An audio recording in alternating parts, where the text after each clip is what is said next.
والصلاة والسلام على سيد الأنبياء والمرسلين أما بعد فأعوذ بالله من الشيطان الرجيم بسم الله الرحمن الرحیم خلاصہ تفسیر۔ اور اللہ کے جو فرما بردار ہیں اچھے کام کریں تو ان کے لیے دگنا اجر ہے، تو ان کے لیے جنت میں عزت کی روزی یہ پائیں گے، اور نبی علیہ الصلوۃ والسلام کی ازواج کا مقام و مرتبہ دیگر خواتین سے بہت زیادہ بڑھ کر ہے، ان کا کوئی مثل نہیں۔ اس میں تعلیم کی گئی ہے کہ بضرورت غیر مرد سے پس پردہ گفتگو کرنی پڑے تو عورت کر سکتی ہے، کہ لہجے میں نزاکت نہ آئے اور بات میں لوچ نہ ہو، بات نہایت سادگی سے کی جائے۔ پاک دامن خواتین کے لیے یہی شایان شان ہے۔ اب اگر جو ہے کوئی جس طرح خواتین مارکیٹ میں جاتی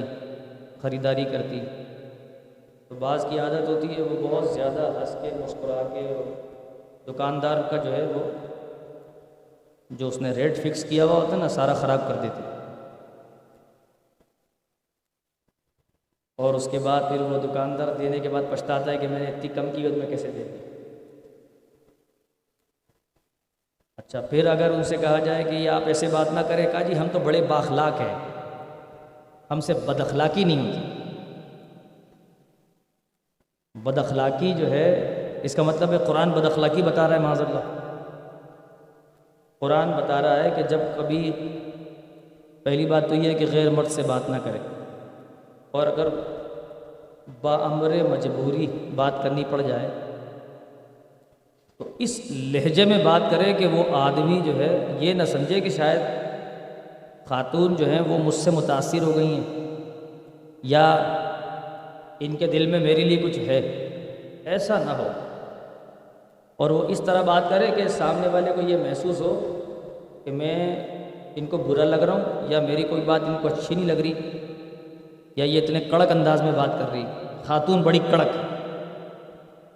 تو جو بڑی کڑک خاتون ہوتی ہے وہ اکثر آپ دیکھتے ہیں کہ وہ بہت ساری خرابیوں سے بچ جاتی ہے، یعنی جو غیر مردوں سے مطلب کڑک ہو کے بات کرتی، وہ اپنے گھر میں اچھی ہوگی، ایسی عورتیں صحیح ہوتی ہیں۔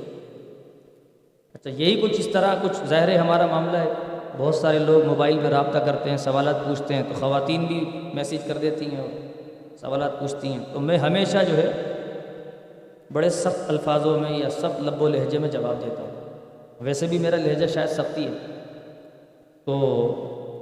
بعض خواتین کا رپلائی یوں آتا ہے کہ ہم کو ڈر لگتا ہے آپ سے سوال کرتے ہوئے، آئندہ سوال کرنے میں ذرا ہچکچائیں گے، یعنی ہمیں جو ہے خوف آتا ہے۔ تو یہ صرف خواتین کے لیے نہیں ہے، مردوں کے لیے بھی، کہ وہ بھی اپنا انداز ایسا بنائیں کہ کوئی خاتون جو ہے وہ یہ نہ سمجھ جائے کہ کہیں آپ کی طرف سے کچھ معاملہ ہو رہا ہے، یا جو ہے آپ جو ہے ان کو اتنی محبت دے رہے ہیں تو وہ یہ سمجھے کہ شاید کوئی میں دوبارہ رابطہ کروں تو وہ آہستہ آہستہ آہستہ آہستہ معاملہ کہیں خرابی کی طرف نہ چلے جائے۔ ایسا پہلی بار میں ہتھوڑا چلا دیا جائے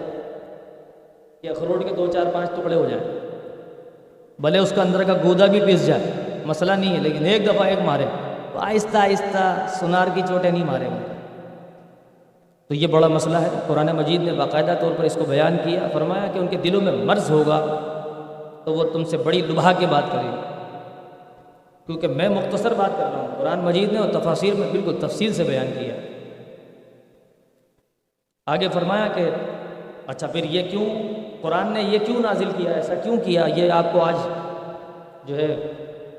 بڑی حیرت ہوگی اور افسوس بھی ہوگا کہ زمانہ جاہلیت میں کیا ہوتا تھا۔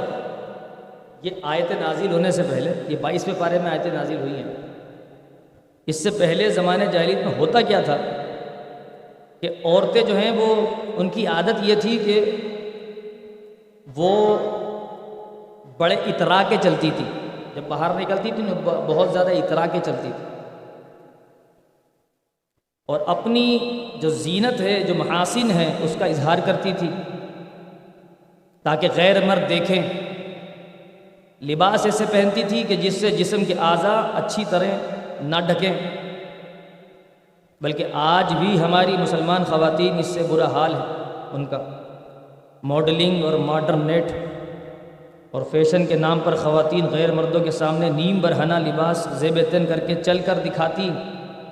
اور باقاعدہ اس کی تیاری کی جاتی ہے، اس کی کلاسز لگتی ہیں کہ کیسے چلنا ہے۔ ایسے تھوڑی ہوتا ہے کہ کپڑے پہنا کے بولے چل چل کے دکھا، ایسے تھوڑی ہوتا ہے۔ ہاں، باقاعدہ سکھایا جاتا ہے کہ ایک ایک بالش کی ہیل پہننی ہے تو اس کے بعد چلنا کیسے۔ اب آپ بولیں گے مجھے کیسے پتا، میں نے دیکھا ہے۔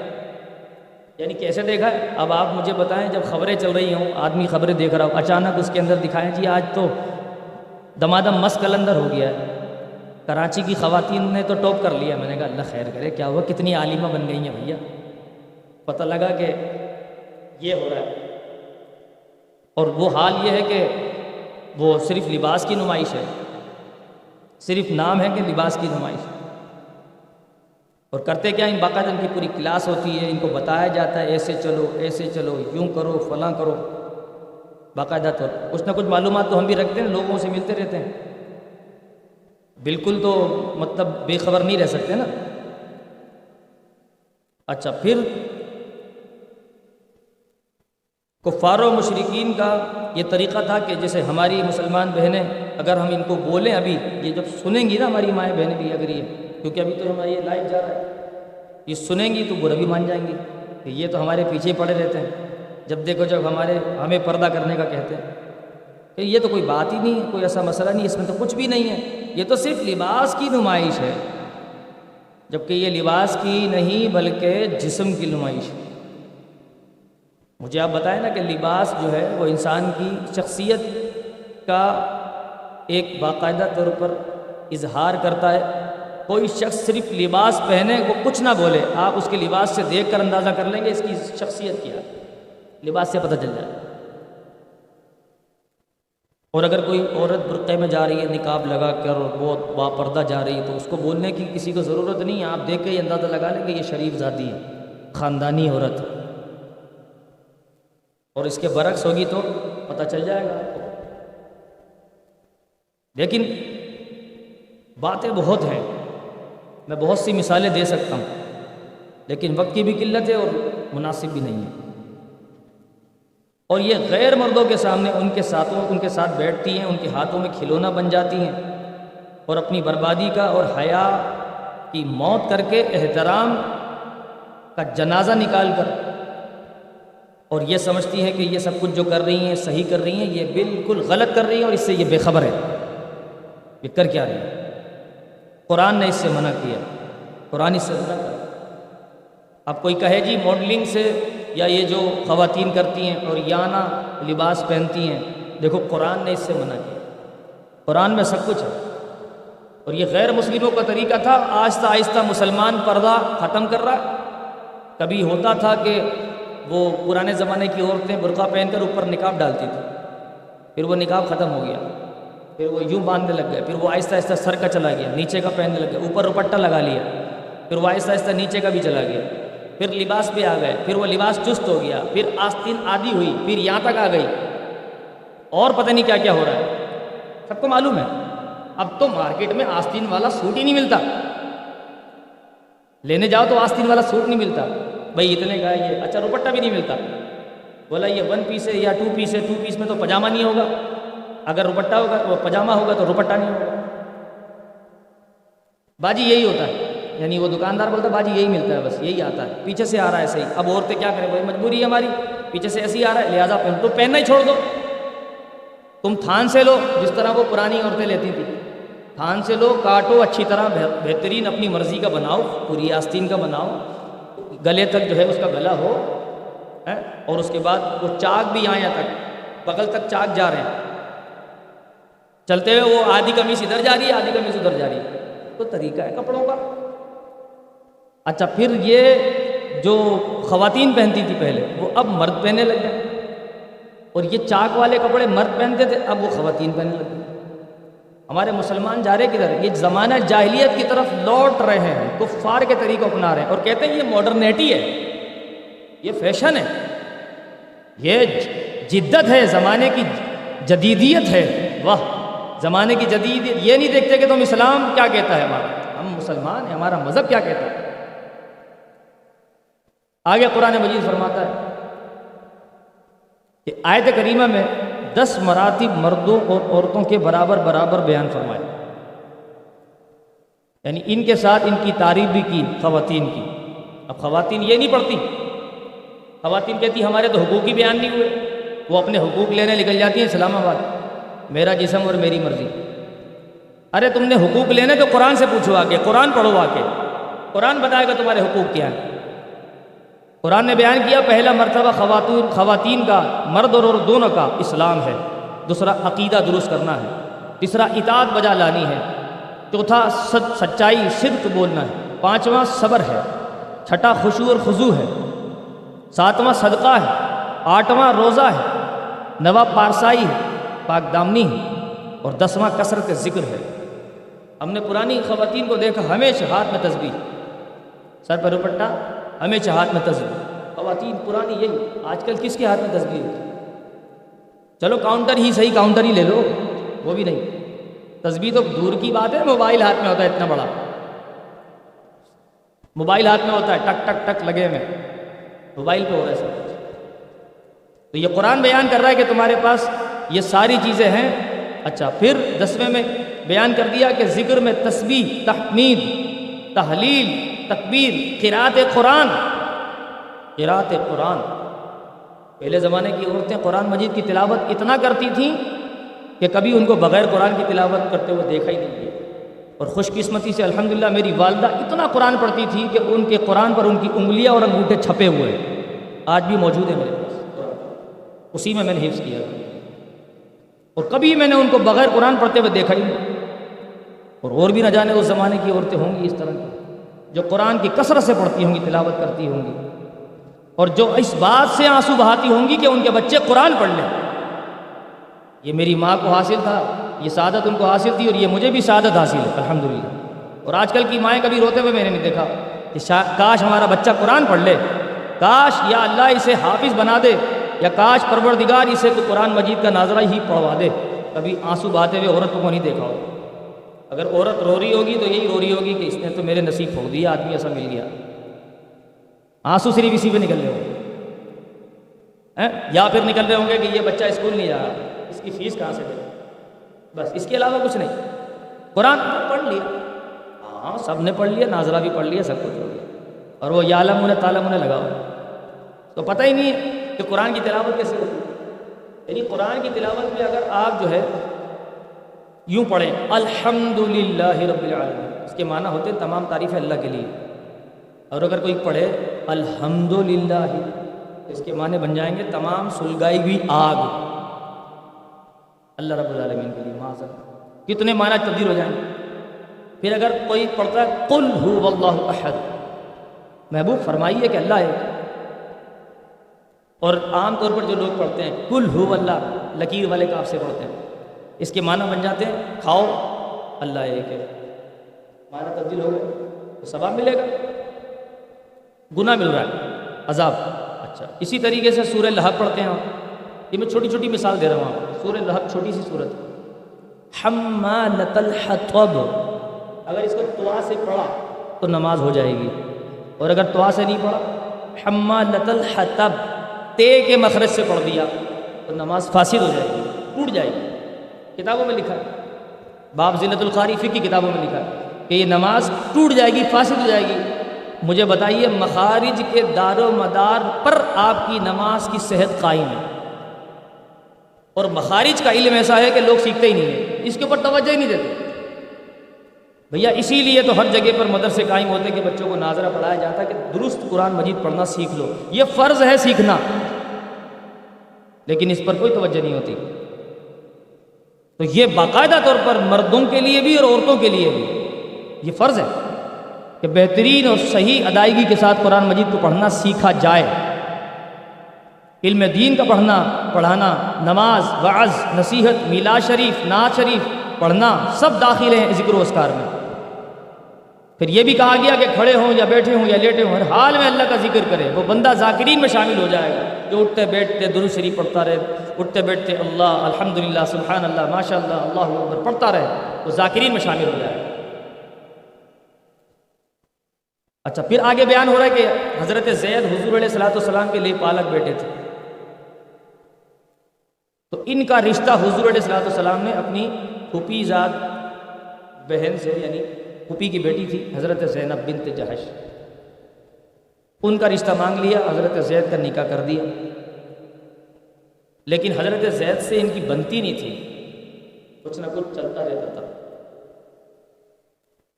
تو یہ میں نے بالکل شارٹ کٹ کر دیا ہے، تفصیل ہے اس میں پوری۔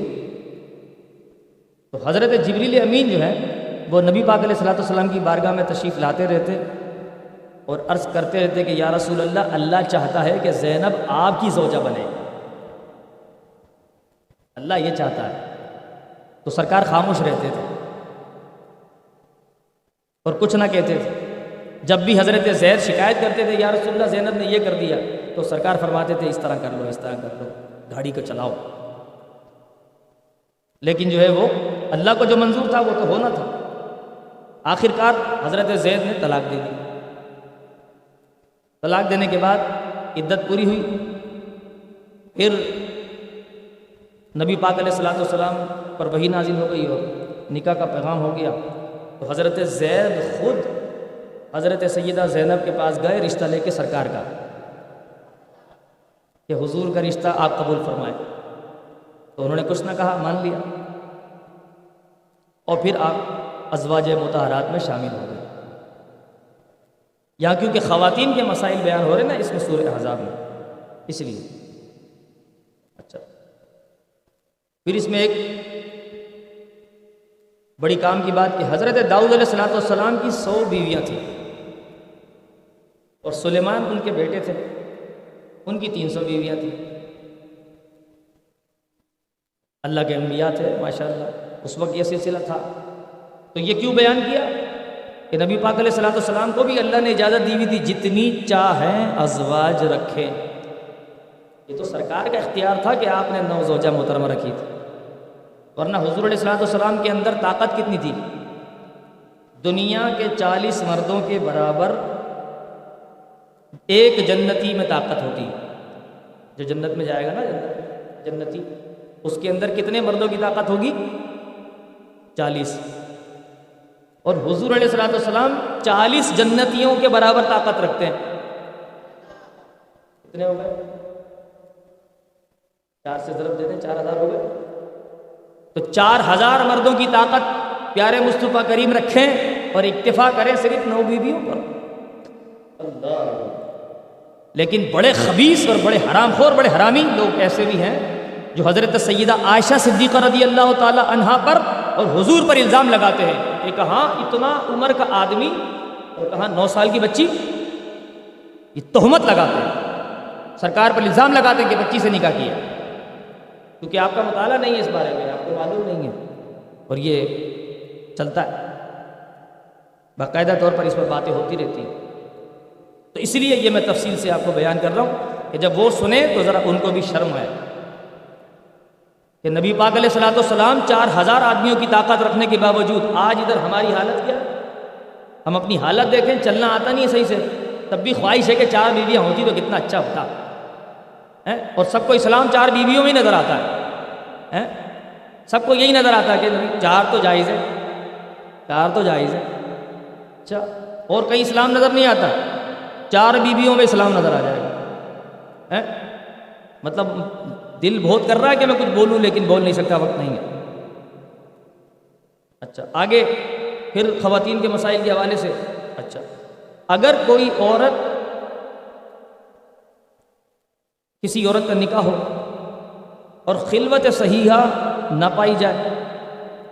اور آدمی اس کو خلوت صحیحہ سے پہلے ہی طلاق دے دے، تو پھر عورت کو آدھا مہر دیا جائے گا اور عدت بھی نہیں ہوگی۔ یہ قرآن مسائل بیان کر رہے ہیں۔ اور اگر خلوت صحیحہ ثابت ہو گئی تو اب ایسی صورت میں حق مہر پورا دیا جائے گا۔ مہر دینا واجب ہے، کم سے کم مقدار 10 درہم کی ہے، 10 سے زیادہ جتنا مرضی دے سکتے ہیں آپ مہر، لیکن 10 سے کم نہیں دے سکتے۔ آگے فرمایا کہ اے ایمان والو، نبی کے گھروں میں بے اجازت حاضر نہ ہو جب تک اجازت نہ پاؤ۔ یہ حکم حضور علیہ الصلوۃ والسلام کے حق میں خاص ہے اور تمام مسلمانوں کے حق میں عام ہے۔ کسی کے بھی گھر میں بغیر اجازت داخل نہیں ہو سکتا۔ بعض لوگ گھس جاتے ہیں ایسے، ارے اپنا گھر سمجھ لیا تو آ گئے، ایسی کیا بات تھی، اچھا چلو نہیں آئیں گے آئندہ، لو برا مان گئے۔